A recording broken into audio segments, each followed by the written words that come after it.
And welcome to another exciting edition of ARG Presents. I'm your good buddy, your good pal, Amigo Aaron, joined by a man who's the visage. The visage? I'll get it right eventually. Look at that picture. What is that? No, God! It's the Brent! What's going on, the Brent? That didn't play well on the radio, pal. You know, I want to ask you a question, the Brent. Because every day you look a little bit more like Kenny Rogers. What's going on? You gonna be roasting chickens out in the backyard, plucking a banjo? What's happening to you? Listen, considering where I came from, I consider that an incredible win. Well, that's a good point, because a lot of hicks out here. Listen, speaking of hicks, there's nothing hicks like more than BAM, fruit, and games about fruit. And by God, that's what we're talking about today. Soaked in fruit. That's right, including moonshine. You know, you would think to yourself, hey, Amigo Aaron, I don't remember games about fruit getting spun up on the wheel. Well, that's because it did get spun up, brother. Tell them how that's happened to Brent. We did a verbal chat choice at Boat Fest, and the first thing it was called out was no good. It was Top Banana right here. It was called out games about fruit from Hat Chad. Now, Bam, explain how that happened. That was it. Explain how we got to games about fruit, the Brent. Someone yelled out Top Banana, which obviously is not going to fly. Right. First of all, that's not a topic. That's a game. Yeah. But after that, games about fruit came out, and I'm pretty sure it was because he was sitting beside a banana. Yeah. But I could be wrong about that. There was a lot of good fruit there at the Boat Fest. You know, I want to talk a little bit about Top Banana before we get into games about fruit here, if you indulge me. I thought specifically we chose a different topic. Well, you know, someone did scream out, I think it was Frank for Retro Rewind. It was. He was being a smarty pants. But as you know, me and the Boat played this little Top Banana. Gosh, it's been a few years ago on Amigos, and it's sort of become our mascot here. I've got the box copy right here if you're watching at home with Top Banana. We're looking at the beautiful graphics of Top Banana here. Brent, have you played the Top Banana? And if so, what's your favorite part of Top Banana? I did play Top Banana. I don't think it's nearly as bad as you guys want it to be. Is it bad? Now, you're watching the screen as you say that, right? I just want to make sure you're looking at the screen when you say it's not as bad, because we're looking at a photo negative of Liza Minnelli in front of what looks like some sort of nightmare disaster mess in the background. That is the game Top Banana. So what is it that you enjoy about this game? Nothing. Absolutely nothing. The game's dreadful. Yeah, but it's horrible. It's not the worst game of all time. It's right up there. In fact, I think I beat it this week, but we'll talk about that in a little bit. Well, yeah, maybe so. But yeah, Top Banana, now, Aaron, horrible game. I want to talk to you a second about games about fruit. Yeah, please. I struggled mightily to find a game that had a fruit mascot, fruit protagonist, that wasn't a tomato. Okay. Now, tomato, technically a fruit. Yeah, but there are plenty of tomato games, I think about it, including a game called the Tomato Game. Yeah, but, I mean, is a tomato a fruit? Yes. Yeah, it is. But most people think of it as a vegetable, use it as a Who makes vegetable. those rules? I'd like to meet that guy. He decides that it's not a fruit, that it is a fruit, or that Pluto's not a planet. They just go in the face of decades or hundreds of thousands of years of human knowledge. You can't just make these rules up arbitrarily. I think we're allowed to think that it's a vegetable. All right. Well, I mean, it's not, but that's cool. I'm pretty sure people like you are the reason why we have these rules. But it is remarkably difficult. And I mean, there are only a handful of games that feature a fruit as a protagonist. And I was very surprised by that. I know you went kind of a different route with your game, Aaron, but did you at least try to find a fruit protagonist? I did try to find some. It's funny. I did find lots of fruit protagonists, but they were in like Flash games, and they were usually like stuff for like Fruit of the Loom. They're like the California Raisins, crap like that. You know, and I didn't want to play a Flash game this week, I'll be honest with you, or ever. So I thought to myself, well, what games have a ton of fruit in them? You know, I went that route. And then, which is also, I mean, if you think about it, tons of games have a fruit in them. They're pretty, I mean, even stuff like shmups have fruit, like Hybrids has fruit. Collectibles. Yeah. Right. So I wonder, I was like, well, so I really had to ponder it. And there were reasons why I ultimately picked the game I did. And when you look at games that have fruit, like if you're watching at home, there's a list going by of a bunch of games that have fruit in the game, right? But guess how many of them are like Fruit Ninja related? A lot of them. Yeah. A lot of them are also like puzzly. There's puzzle games, and then there's stuff like Miss Pac-Man. So, well, yeah, duh. But I mean, so it was not what I would call the easiest way to choose. I thought it'd be a lot easier, if I'm honest. But I did too. It was not easy for me. In fact, I found it difficult. I did find games. There are games where you Mm-hmm. garden, or stuff like that. But I didn't want to play that stuff. People like that. Well, What's that game for the Switch that everybody likes where you do all the gardening and stuff? I can't remember the name of it. Harvest Moon? Oh, Animal Crossing. That's right, Animal Crossing. I can't stomach those games. I couldn't pick that. Yeah, I'll remember that. I don't care. I'll remember that. Aaron, I think we should get right into it. I think we held off long enough about talking about one of the greatest games of all time. So, well, on that note, we'll let you lead the dance, Brent. Tell the people out there which abomination you chose this week for games about fruit. I went with Orange Squash for the C64. Yeah, you did. And Aaron, this was a treat. This was a treat. Like I said before, finding a main character fruit nearly impossible. I mean, I challenge you all to go out there and find 5 games where you play as the fruit. It's hard.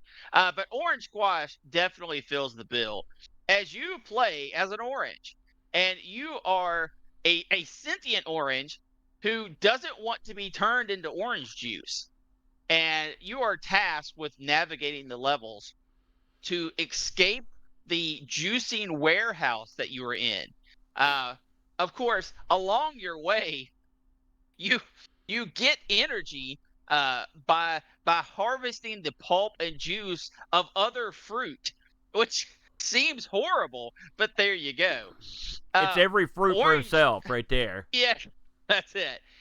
Orange Squash was created and programmed and the music done by a gentleman by the name of Jason H. Perkins. And he actually has an okay list of C64 games under his belt. You gotta be kidding Wimbledon me. 64. Thing on a Spring is a pretty popular one. Oh, okay, yeah, okay. Monty on the Run was one of his. That guy did this? Uh-huh. Oh, man. Yeah. And he was teamed up with the Merlin Software, which was the publisher. Merlin Software, not so terrific on the C64 front, but they did a lot of his games, including Wimbledon 64, Blue Moon, Orange Squash.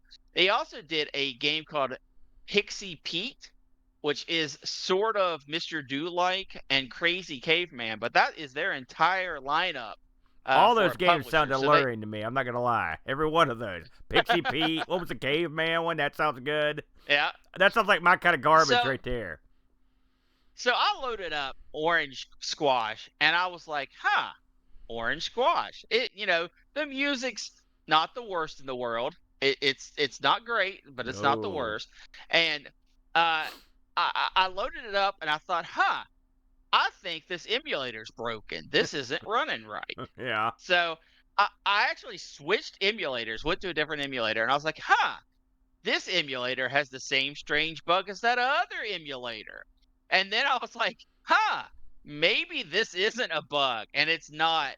Holy cow. The Orange Squash moves at a snail's pace. The rest of the world runs fine. Orange Squash does not run fine. In fact, he doesn't run at all. I would say casual stride is the best you can say about it. I would say like manic wobble. Because his legs, he's really pumping those legs, but he doesn't make much progress. He reminds me of Tim Conway's character on the old Carol Burnett show, the little old man. He just kind of going like, eh. And his jumping ability, he has an incredible floaty jump that is paramount to useless when you're trying to jump over something, including gaps. So you play as Orange Squash, and you have to maneuver through these warehouse levels. That's his name? The first level. Well, His no. name is Orange Squash. That's a depressing name right out of the gate. He does have a name, and I will try to find that for everyone as we go along here. I knew it and I lost it. But you play as Orange Squash, and you are maneuvering through the levels, and you're fighting things like beach balls or camels. Oswald, by the way, is his name. Oswald. So you have to jump over and maneuver these levels, and they're single screen levels, usually 3 to 4 platforms high, and you, like I said before, you can collect lemons and to regain your health, because you don't have men in this. You have one life, and every time you die, you just lose some juice, and the game restarts the level. So you are attempting to get through these levels with harvesting as many fruits as you can, because that's really your lifeblood. Unfortunately, on top of the very slow pace of the game, you're slow. Everyone else is incredibly fast. You're slow. Uh, the game is incredibly hard. Uh, Enemies respawn, and they usually respawn next to instantly, which means you have a projectile. It looks like you're kind of throwing one of your orange seeds, and you have unlimited projectiles, and you can shoot them pretty much as fast as you can hit the button. It looks like an As eyeball long to as me. No, I think it's a seed. All right. And he incredibly can shoot in 8 directions. So you could hold the button down and just tap in a direction, and you can shoot diagonals and left and right and up and down and all that good stuff.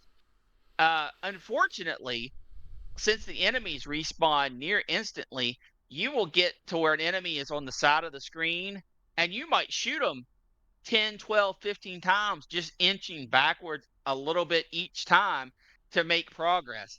And all the while, you're losing your juice. So it's one of those continuously dying games, which makes it incredibly difficult. On top of all that, it gets even better because the hit detection, the hit collision on this is god awful. You can clip through platforms. You can get stuck in platforms incredibly easily. Some enemies on the second level will take multiple shots, which doesn't sound bad, but is incredibly difficult when they respawn back and you've got to do it all again, and they're blocking your path. It's an incredibly tough game. Aaron, did you have any success with Orange Squash? Well, I want to go back and touch a few things. Number one, okay. If you look at the box and even look at the game, what's the guy's name again? Oswald. Oswald looks a lot like Meatwad from the old Aqua Teen Hunger Force. If you ever watched that, except Meatwad's got a lot more personality than this guy. This guy runs like he's walking on perpetual banana peels. The fact that I will give the guy credit, he's an orange and he's walking. So I mean, you can't expect him to go too fast. Yeah, kind of impressive, really. Let me explain my feelings on this game. You know those little, what do they call those little oranges, the little tiny oranges that you can peel them and they're tasty? The orange slice? No. Oh, the chocolate oranges. No. They're little ones that come in the big bags. I get these little oranges all the time. Cuties. Yeah. Cuties. After I played this game, I threw out the whole bag. Like, I'm done. No orange juice. We didn't have orange juice at my incredible griddle breakfast of the day, and this game was the reason. This game is horrible. It's a horrible game. We were talking about Top Banana earlier, and this brings in some of the... Of course, the C64 is too puny to display the incredibly hideous graphics that make up Top Banana. So if you take out the backgrounds and put in a little dork of a character that controls like crap and can't take a hit and has a horrible hit window, this is your guy. Like, if KT was looking for a boyfriend... This guy's the guy right here. If they would make a sequel. Horrible movement, horrible jumping. The jumping is so slow that by the time you get down, whatever you shot or jumped is already coming back. I mean, This reminds me of that game we played. I can't remember what computer it was on, where the jumping was like where the guy would go into orbit as he jumped. Yeah. I will say one thing I do like about the Orange is when he jumps, he does a full midair split. Like his legs don't just dangle. Yeah. Like he pulls them completely out, toes pointed. So I'm guessing at some point Mr. Orange was a gymnast or something. But I only got to the second level in this game, and getting there was a minor miracle. I guess the levels are named. The first one's called Rollerball. I think the second one's called like This Is Awesome or something. I don't agree, by the way. I will say there's a cool bit where the screen opens up and makes this noise. That's probably the best part of the whole game. Is that I never used that shooting that went up in the air. You know, you could turn it, because by the time you shot whatever was on another level, you're never getting up there before it comes back ever. That ain't gonna happen. So I'm assuming at some point in the game that will help you. But it's horrible. The fact that you don't have lives in this is a testament to how much the author hated the player. Because just get me out of here. I don't want to play this over and over. Disaster. Why would an orange go after lemons? Like, why do they need what is this going to taste like? Like, what's the premise here? I mean, well, like I said, the whole thing is he doesn't want you to find out what it tastes like. He's trying to escape the orange juicing plant. Right, but so what good is getting lemons? What does that do? He's losing juice as he goes. He's got to keep his juice. Juice is like the blood of the orange. Listen, I would love for Minute Maid to come out on the screen and just beat the tar out of this guy with a big mallet. He sucked. I felt bad for the lemons. Why can't they run away? You know, why are there a bunch of beach balls in a factory that makes juice? What is that? Also, when you get hit, why does your guy disintegrate? Like, what's happening there? You know, everything about this is unworldly and unholy. You know, what kind of floor is that? Does that look like a good place to get your juice from? It's all green with a bunch of particles on it. Like, what's happened in this factory? It's horrible. This is one of the worst. This is Muldowney level of bad here. This is real bad. And you brought this forward. So, I mean, you explain yourself. Well, Aaron, I'll have to say that this did get reviewed in magazines. Really? Right? Yes. Yeah. Can you want to take a guess at what this sold at when it was released? This wasn't released. It escaped, number one. And number two, I can't imagine asking someone for money with a straight face. So I have no idea.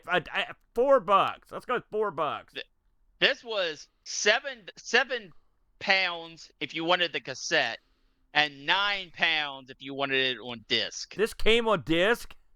Yep. My God. This was featured as Game of the Month. Yeah. In CBG magazine issue 32. Was that? Wait a minute. Was that a Sinclair magazine? Because maybe they were featuring it from the C64 to usher up more people to buy the Sinclair. So this reviewed. It has 4 categories: getting started, graphics, value, and playability. All on a scale 1 to 10. And I flipped through a few reviews because, you know, the numbers are really super arbitrary if you just see one review, because some magazines don't give anything under a 7, or some are super hard and never give anything over a 3, that kind of thing. This particular outfit seems to use the entire number range. Even on the page that it's featured on, it goes from 3 to 9. So it looks like they're pretty good about that. In getting started, they gave it a 5. In value, they gave it a 5. Playability, they gave a 4. But Aaron, graphics, they gave this little game an 8. An 8 in graphics. What do you feel about that? Do you think this is an 8 for C64 graphics?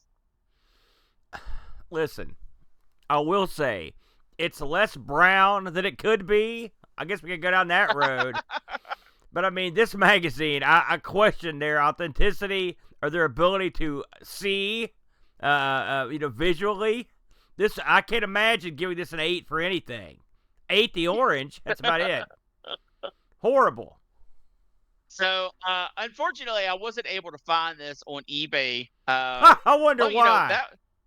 that was a while ago. Let me check real quick, Aaron. I've Let me check. Pull up the old eBay I've got a and Discord check. release while you're checking there. Sure, go So for it. our good buddy Pajako chimed in. Pajako just getting home. He's sick, and now you make him play this. Orange Squash. The title tune is the depressing version of Scott Joplin's The Easy Winners and foreshadows that you are not in for a good time when you play this game. So I'm going to come right out of the gate and say this game is some kind of video game punishment. The main character moves at a glacial speed, the sprite collisions are sporadic, and you get caught on scenery, accidentally jumping into lemons you are collecting, or not actually land on a platform you clearly just reached. And on top of that, the level design really works against this. I ended up using save states and pretty much rage quit on level 3 when hey, you got further than me, when I can no longer shoot the helicopter, making the game incompletable. It does have a couple of good things. I like the graphics, even though they look weird, and the energy bar system is a good idea. But sadly, this falls apart when you are forced to keep playing, even though you can't make it. I'll give the developer a little credit, as it looks like one of their first commercial releases, but jeez. I gave this game a good crack of the whip, but in the end, I could only play this again if my life depended on it, and even then, I might have to think about it. 4 out of 10. P.S. Why is the game about collecting lemons when it's called Orange Squash? A valid question. A very valid. Which we did address. Horrible. This does have an eBay listing currently, Aaron. If you wanted to grab this, if you wanted to possess such a gem yourself, it is currently going for 34 euros. 34 euros and being sold out of Italy. Man. It appears that the case for this game was one of those actually high quality plastic cases, like the whole clamshell case, not just the tape case itself. So pretty impressive. Pretty impressive. Something tells me Merlin thought this was going to be a big win for him. I'm tempted to buy this just to destroy it, because it's a horrible choice, Brent. You did a horrible job. Also blame Hat Chat for picking this horrible category. Horrible all around, Brent. Well, thank God, here comes Daddy to save the day, brother. Because when I think games about fruit, I think of fruit being used as vital parts of the game, not the fruit being the actual guy in the game. So I went back to my roots, and I picked this for a reason. And I picked, bam, Kangaroo, the arcade classic, Kangaroo. Kangaroo from 1982. A lot of people don't realize that this was developed and published by Sun Electronics, who eventually became Sunsoft, Brent, by the way, newsflash, who did a ton of stuff on the consoles. Atari is thought often to be the makers of this, included by me for the longest time, but Atari only distributed it in the U.S., so they had nothing to do with the development of this one. Just for fun, I looked into some of the games that were made by Sunsoft. It's not like they had a ton of stuff I've heard of on the arcades. They did Arabian, which I'd heard of, and then a bunch of stuff that I'd never heard of, and then tons and tons of console releases. And they're actually still around. So I would say, of all the things that they ever did in the arcade, this is far and away the biggest hit they ever had, and it's far and away the best game that I ever played. Although Arabian's pretty good if you're into that sort of thing. Arabian, you don't like Arabian that much? No, it's not as good as Kangaroo. Well, no, I didn't say that. Now, interestingly, a game that was as popular as this, a pretty popular game. We'll get into how popular. This did not receive very many ports, Brent. It's funny. I remembered covering this with Boat on a show, and I thought, man, I hope I haven't covered this too recently, because it wasn't the arcade version; it was a console version on 1200 XL. But I looked, and it was 3 years ago, so I guess I'm off the hook there for covering this. But we did cover this on 1200 XL for the 1200 XL, and a funny story about that, just to knock into it. So when this got ported to the 5200. It got ported over, and the guys that ported it were GCC. GCC are the guys that ended up doing the Pac-Man hack that ultimately became Miss Pac-Man. So they did a lot of work for Atari. And so when they decided to port this from the 5200 to the Atari 8-bit systems, a guy had developed this piece of software that basically would take finished code and revert it back to source code. And that's what they did on it. They took GCC's version, ran it through this, made the necessary adjustments for the 8-bits, and released it. And they didn't credit the guy that came up with the software who actually did and no, he didn't want to be credited. He requested that. So basically, I think GCC sort of got screwed a little bit because I don't think they got credit. And they also released this as an APX release on the 8-bits, which was odd because that was usually the way Atari released their sort of like their PD stuff on the computer. So that's a weird heritage. Let's get to the game proper, though. So Kangaroo, an interesting game. You play Mother Kangaroo. And you know what's happened here. You're just living your own kangaroo life, and here come the monkeys. And I don't mean the good monkeys with Davy Jones and Peter. Yeah. And so the monkeys have decided to kidnap your baby or multiple babies.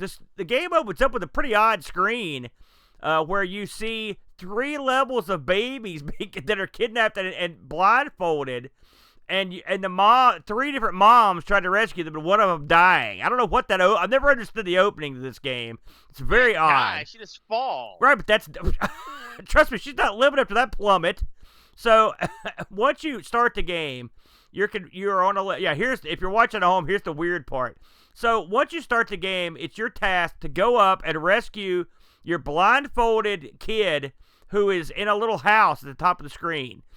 This is a 4-screen game, pleasantly colored. Your kangaroo is a yellow kangaroo. It's sort of like I guess you'd call it like a bow tie. And then the monkeys are kind of pink. You also see a gorilla running around occasionally with boxing gloves. And your mama kangaroo is also wearing boxing gloves. Your goal is just to get to the top of the screen on 3 of the 4 screens to rescue your baby. One screen gets a little wacky, which we'll talk about in a minute. As you go up the levels of this, the little chimps that are walking around will climb down the sides of the screen, which are like trees, and they're armed with fruit. And they throw the fruit at you as soon as they get set. You can see them sort of wind up before they unleash the fruit at you. And so at that point, they're going to throw that fruit either high or low on the early stages, and you've got to decide if you're going to duck or jump or even attempt to punch the fruit, which you could also do. So you've got to avoid these chimps as you go. Of course, you're a boxing kangaroo, so if you get within arm stretch of one of these chimps, you can punch them in the face, and I guess it kills them or knocks them out. They disappear from the screen, and you keep going. Scattered throughout the level occasionally are pickups in the form of fruit, and you'll come to a bell on these levels, and if you ring the bell, then more fruit comes out. So you can, and it's worth more points. One of the things upgraded fruit. Yeah, one of the things I learned doing research on this is that if you keep ringing the bell, better and more pointy fruit comes out. Of course, you have to go get that fruit, which means going back down the structure in a hilarious turn of events where your mother kangaroo has decided it's more important to eat than to rescue her baby, who is being held hostage at the top of the screen. So if I'm the Joey up there, I'm being a little angry with Mama as she goes back and forth getting all this extra fruit, but it's for points if you want to point press in this game. The first level and the second level and the fourth level, you would attempt to get to the top of the screen. The third level you get is like the mystery level. In this level, there are a bunch of monkeys lined up, and they're on top of one another, and they're holding up a cage with your baby in it.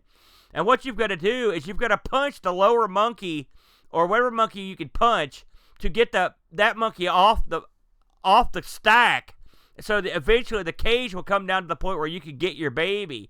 It's an interesting concept because the whole time you're doing this, you're under fire because there's a huge stack of apples at the top of the screen, and there's a monkey up there just throwing them hither and yon.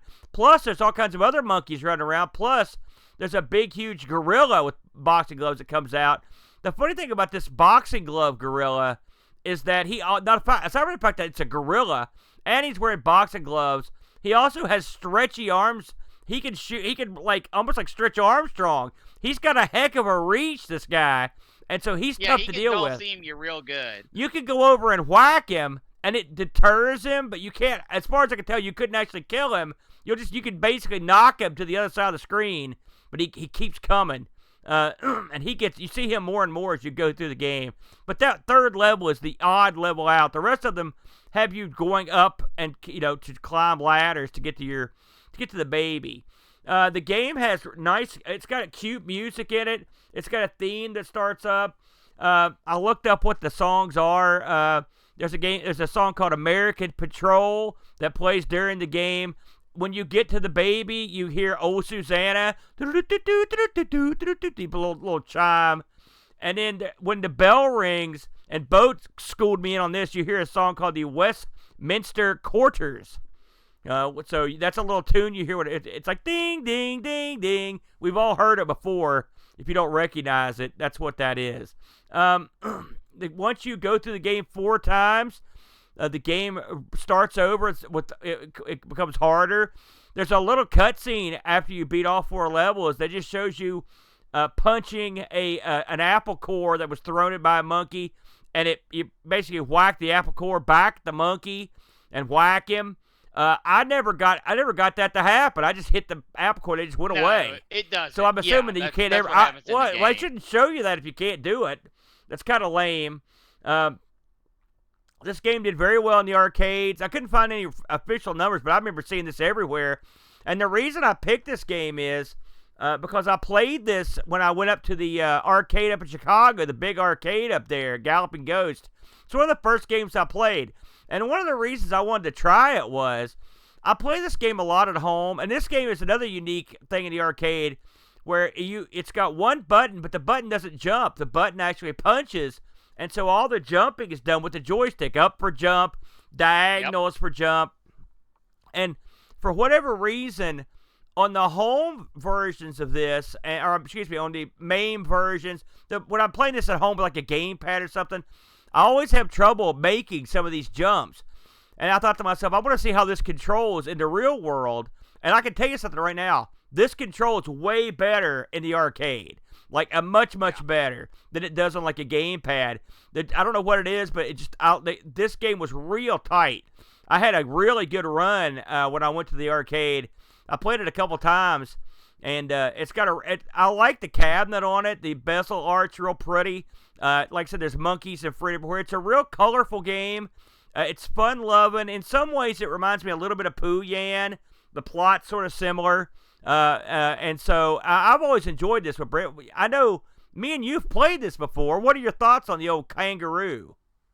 Oh, absolutely. This is a game. I mean, even though this was released in '82, which would have made me 5, it stuck around in arcades well past that to where I could actually play it on an arcade machine. Not an arcade. I think this was one of the ones outside of Hex or Hills at the time. It's funny you should mention that. Around here. It's funny you should mention that because it did hang around for a while. You're right, and even you used to be able to get this machine real cheap. When we were collecting, I never got one. This is a game I never thought about owning, to be honest with you. But as I get older, I kind of miss it. But this one never got real expensive until now, because everything's expensive. But you used to see these in private collections. I believe our buddy in Charleston had one of these in his collection. Yep. So, but yeah, they did hang around for a while. And if I was listing my top, 10 favorite arcade games, this wouldn't be on the list because I would never think about it. Yeah. It's odd. I've super enjoyed this game because it's a great point pressing game. You can run up, get all the fruit, ring the bell, which spawns the better fruit, run, get it all. There is a bonus counter, which actually I kind of wish the bonus counter wasn't there. I wish just after you rang the bell a few times, it just allowed you to finish the stage. But the bonus counter makes it so it really forces your hand. You can ring the bell, like Aaron said, more than one time. You have to wait till its little tune stops. But when you ring it again, it replaces all the fruit again, even if you haven't collected it, which makes it a fun point pressing game. It's challenging. The 4 stages, Uh, really, stage 1 and stage 3 are probably the hardest in my opinion. But I think I the other think ones are stage so 3 is the hardest by far. yeah. I don't think Um, stage 1's that tough. It's I 3 is think the it's tough one. I think it's difficult only because it has so many uh places the enemies are attacking you from. They attack you from the above, in front, and behind. Where some of the levels they don't have an above attacker, which makes it a lot easier. Um, I enjoy this for its point pressing. I think this has great graphics. I think this has Yeah. fun uh, bezel and marquee art. Yeah. It plays great. It is also one of those games that you can play for 10 minutes and be satisfied. You can play through a loop and be satisfied and go on to another game. Or, like I said, you can really get in there and see the best way to point press and challenge yourself to punch, stop dodging apples and start punching them. Because if you dodge them, that's points off the board. If you hit them, you get the points and you get to keep going. And they're not difficult to punch, but they're also not easy to punch either because at points you can have so many coming at you. So it gets a lot of check marks for doing things right. The only thing I kind of wish it would have considered was being up for jump. I know in the arcade it feels better, but for an arcade release, I think that's not the best idea. I think having a jump button would have helped it more. Also, it's just even in '82, having up for jump in an arcade game was odd. Most of them had buttons. Uh, Overall, though, I always enjoy a good round of Kangaroo. Always enjoyed coming back to it, and really coming back to it is not the proper way to say it because when I sit down and play MAME, this is almost always one I load up for a few rounds. Yeah. This game is a real oddball game. When you talk about the button layout and the up for jump, when you see something like that, I always wonder if they did it to save money or to make this an easy conversion or to use up stock, something like that. But a game that they spent, I mean, this game is light years above most, I mean, the other games that I saw from this outfit. So they had to know they had a winner here. So that's probably just they did it because they thought that'd be the best way to go. And I will say, like I said, in the arcade, it works great. It works real well. But this game does have its quirks. The Kangaroo can't fall at all. I mean, if you just step off of the smallest ledge, the Kangaroo falls. And when the Kangaroo falls, it like plummets. Head first, tail wagging. It's horrific to see the Kangaroo go down, at the end of the day. And so there's that. The levels that, I mean, the fourth level in particular, where there's a lot of broken ladders, it can be a real challenge because you have to navigate your way through the level, and it's odd to do this guy, the Kangaroo, the mom here is not Jumpman by any stretch. I mean, Mario could have made it through a lot of these levels a lot easier. So also the Kangaroo's so big, you really have to pay attention to what you're doing. It's funny, on some of the levels where there's really extreme jumping, they actually help you by putting little yellow marks on the logs. And once you're on those marks, you can jump from there and you'll be okay. A lot of people probably don't know that. I think the monkeys in this are outstanding. They look great. Yeah. They got a lot of personality. They hop around. Have good character. They throw stuff. They look cool. They're real active. They bebop back and forth, and they're also a clever enemy. If you're coming up a ladder and there's a monkey at the top of the screen, he'll wait till you're halfway up and throw down an apple. And so you can't just go up a ladder when he's above you. You've got to sort of wait till he's moved. This is a game that it's not the easiest game to start off with. I mean, it takes a while. I often wonder if this game doesn't get talked about more these days just because of the controls. I think that's something that kind of hurt it, like I said, when in 2023. But I mean, if you sit down and play this for a while, I think this is an all-time great. Is this in my top 10? I'm like you, maybe not, but I mean, it's buzzing around somewhere because it's one of those games a lot like Poo Yan. In fact, I'd say, do you like this one more than Poo Yan? It's tough, isn't it? No, they're both good. I asked both the same really thing. Good. And they're both got a lot of character.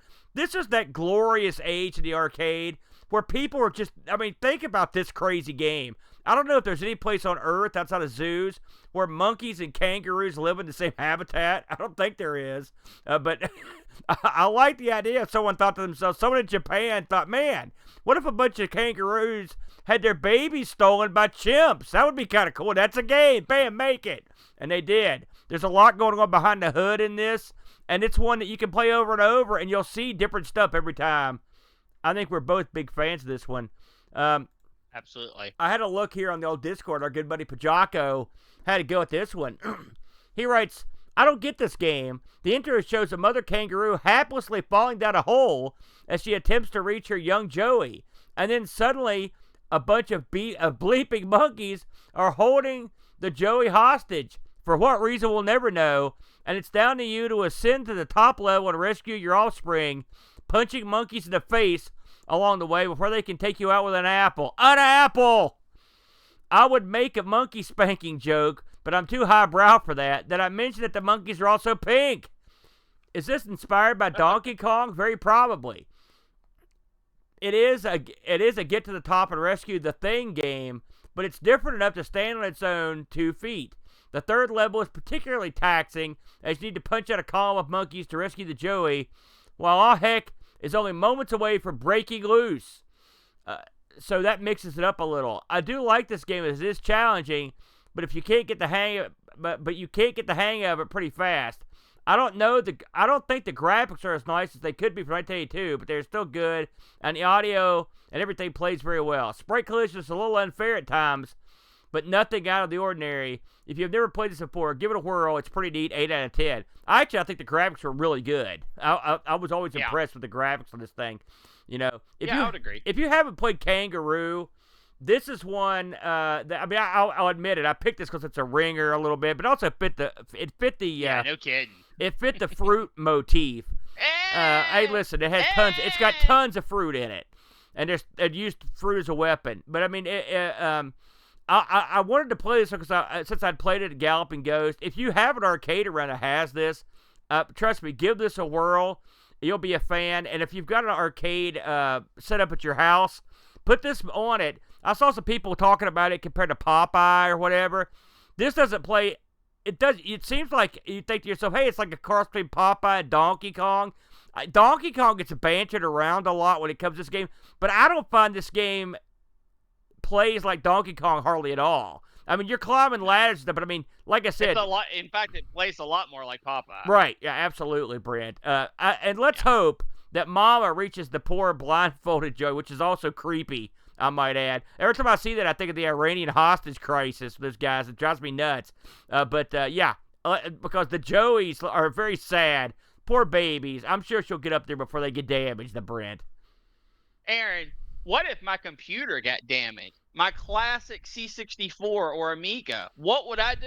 You don't have any of those computers, Brent. But if you were cool enough to have one, there's only one place to go for all your computer needs. And I think we all know where that's at.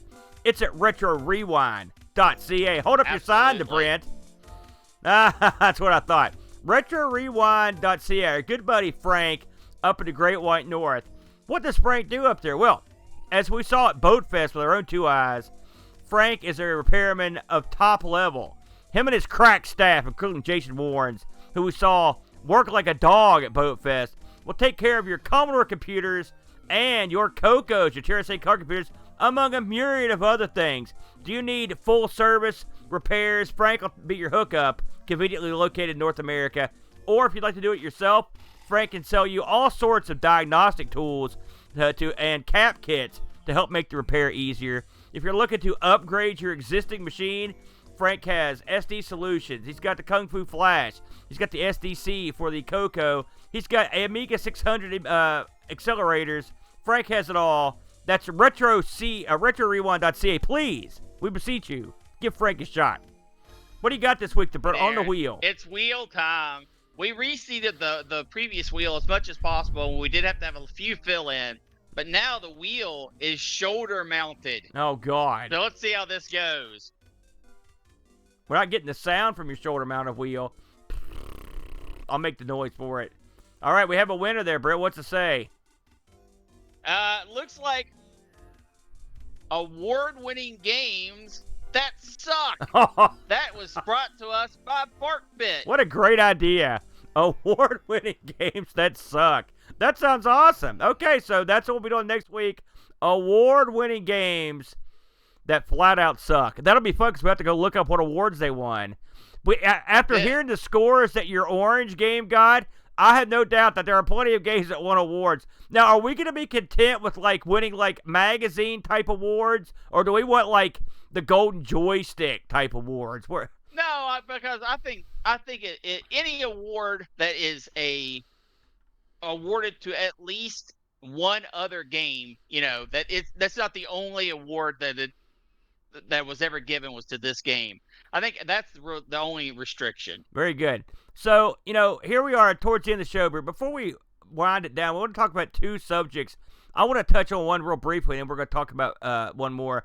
First thing I want to talk about is I want to thank everyone who turned up for BGW Wrestling last Saturday night. We had a great time, real good crowd, real good turnout for BGW's Battle of the Sands, held right here in Hurricane, which is just up the street here in Taze Valley. We had a lot of fun. It was myself, Professor Wrestling Tim Legg, and, of course, the Southern Dandy, John Bodekar Schaller. A great show. We had a lot of fun. They didn't draw that well because it was a holiday, so we're hoping that the August 5th show will be a much bigger turnout. But the matches were red hot, Brent. I don't know if you caught any of them, but it was a good time. So if you haven't caught that, by the way, please go over to Amigos Stream Team. All one word. Check it out on YouTube. We've got the sizzle reel up, which will fill you in on all the feuds and stuff. And then we've got the actual card, pretty much unedited except for cutting out the intermission with myself, Boat, and Hose, calling all the action. Will be a lot of fun. And I've been informed by Boat that on the next show we will be pretty much at ringside, which I didn't ask for this, but by God, we're going to be there. So that should be a lot of fun. BGW Wrestling. Now, we haven't been on since we were at Boat Fest, Brent. Any thoughts about the goings on at Boat Fest? Boat Fest was an incredible time. It was really 3 days of nonstop gaming action. It 4 for some of us. Well, it allowed us to meet our community face to face, the ones that were willing and able to make the trek to West Virginia, and it helps. It helps to have faces to go with some of these names, just like last year. And we had people from literally all around the world. It was an international boat fest this year, and it was incredibly enjoyable. If you were not able to attend, but you were a ARG supporter, don't fret. The last of the ARG mystery gift packets are going to be going out tomorrow. So if you haven't gotten yours yet, don't panic yet. The last of them are going out tomorrow. At max, I think it'd be about a week until you see them. And that features, although these are a little butchered, the ARG cards. These were my idea, a little something to be a little different for a collectible, a nice souvenir, a nice ARG still mixed with some of that old school feel. And those cards feature not only pictures of Aaron and I in some of the packages, it also features box art that has been modified to support our logo, and it has some classic box arts in there. You forgot and one. Forgot this one, man. Next year, put that on the card. Yeah. It also has, although this doesn't have the scratching bits on it, scratch-off games from like the old Pac-Man scratch-offs that you would get in the trading card packs. You don't get all the cards in one pack, so there are some rare cards, and that's how they get you. There are also a few mystery cards. The Pokey Brent card being the ultra rare. If you happen to draw it, be sure to post it in Discord. Aaron, that's about all I've got. How about yourself? I don't know if people know this, but me and Boat aren't going to be back on live for a couple weeks. We did a bunch of pre-records, so I want to take this opportunity, since I won't get a chance to do it again for a while, and thank all the people that made nice videos of the show. I've seen some of them, including a great video from Ken, Canadian Retro Things. They talked about Boat Fest very kindly Coco Nation. They did a big, in fact, it was like an hour of talking about it, which was real nice. Petzel made a great video of it. Lots of people, including Jocko and Graham and some other guys have really nice picture albums they've put together, which I've enjoyed seeing. Some pictures I hadn't even seen before. I got a big kick out of. So that was great. I appreciate everybody who has been so nice to how, to tell people how they enjoyed the show or whatever. That was really nice of you. Hey, it was a great time. I mean, I'll be honest with you. It was a wall-to-wall weekend, including the day after we went to the Lord's Barbecue, which was great. But I mean, I'm still I've tried to pack too much into a 3-week period. So this weekend is the first weekend I'm just gonna sit around and take. I haven't even rebuilt the studio yet. That's one of the reasons why we're remote today, because the studio is still in shambles from Boat Fest. But boy, it was a lot of fun. And I hope if and when we do it again, of course, Boat's already on talking about next year's, so I guess we're gonna do another one.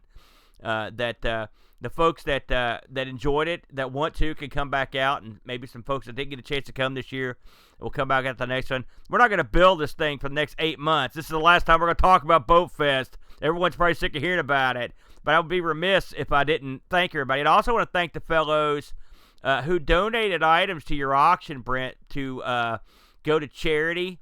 We had some real nice items, including Amiga accelerators and even an Amiga that were donated by people, which we really appreciate that, because we raised a lot more money.